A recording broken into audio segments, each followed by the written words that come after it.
টেসিভালি রেসিপির আরও একটা নতুন ভিডিওতে আপনাদের অনেক অনেক স্বাগত। আমি অনন্যা আপনাদের সাথে শেয়ার করব আজও একটা নতুন রেসিপি।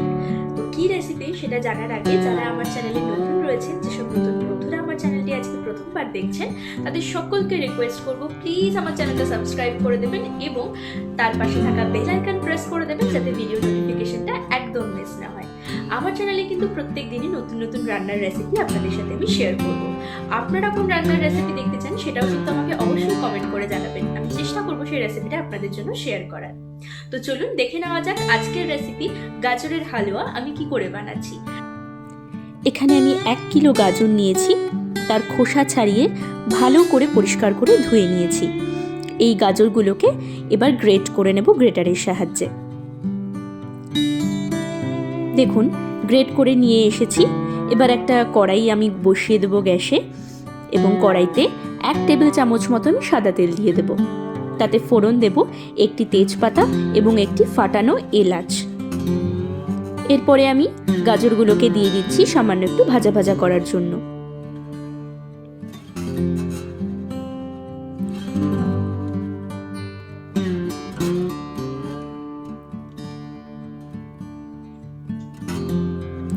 খুব ভালো করে আমি নাড়াচাড়া করে নিচ্ছি।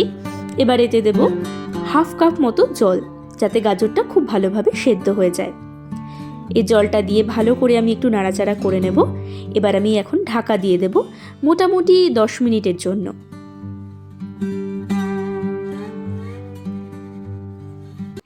দশ মিনিট পর ঢাকা খুলে আমি এখন দেখতে পাচ্ছি গাজরটা কিন্তু সেদ্ধ প্রায় হয়ে এসছে। এই সময় আমি এলাচ কিছুটা থেতো করে নিয়ে আমি এর মধ্যে দিয়ে দেব।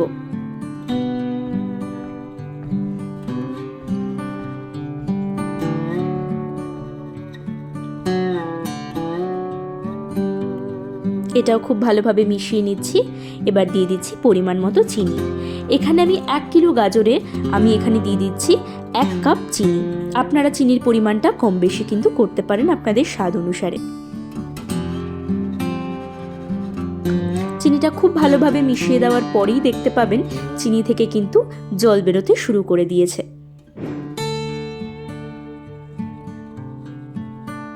দেখেছেন কতটা পরিমাণ জল বেরিয়েছে চিনি থেকে? এই চিনির জলটা পুরোপুরি কিন্তু টানাতে হবে।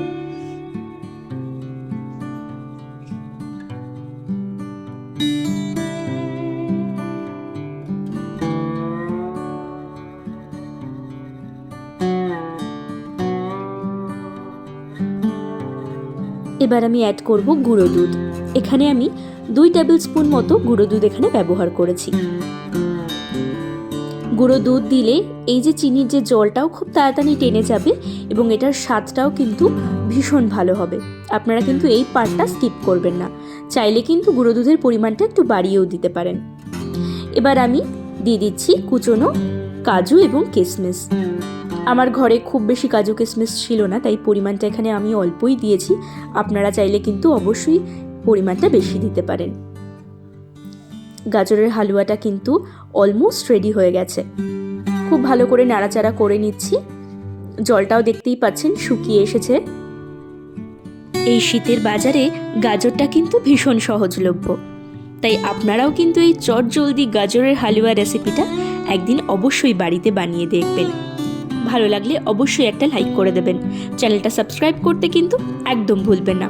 তো আমার গাজরের হালুয়া কিন্তু সার্ভড। আপনারাও বাড়িতে বানিয়ে আমাকে কমেন্ট করে কিন্তু অবশ্যই জানাবেন। দেখা হবে আবার নতুন কোনো ভিডিওতে। ততক্ষণে সকলে খুব ভালো থাকবেন, সুস্থ থাকবেন।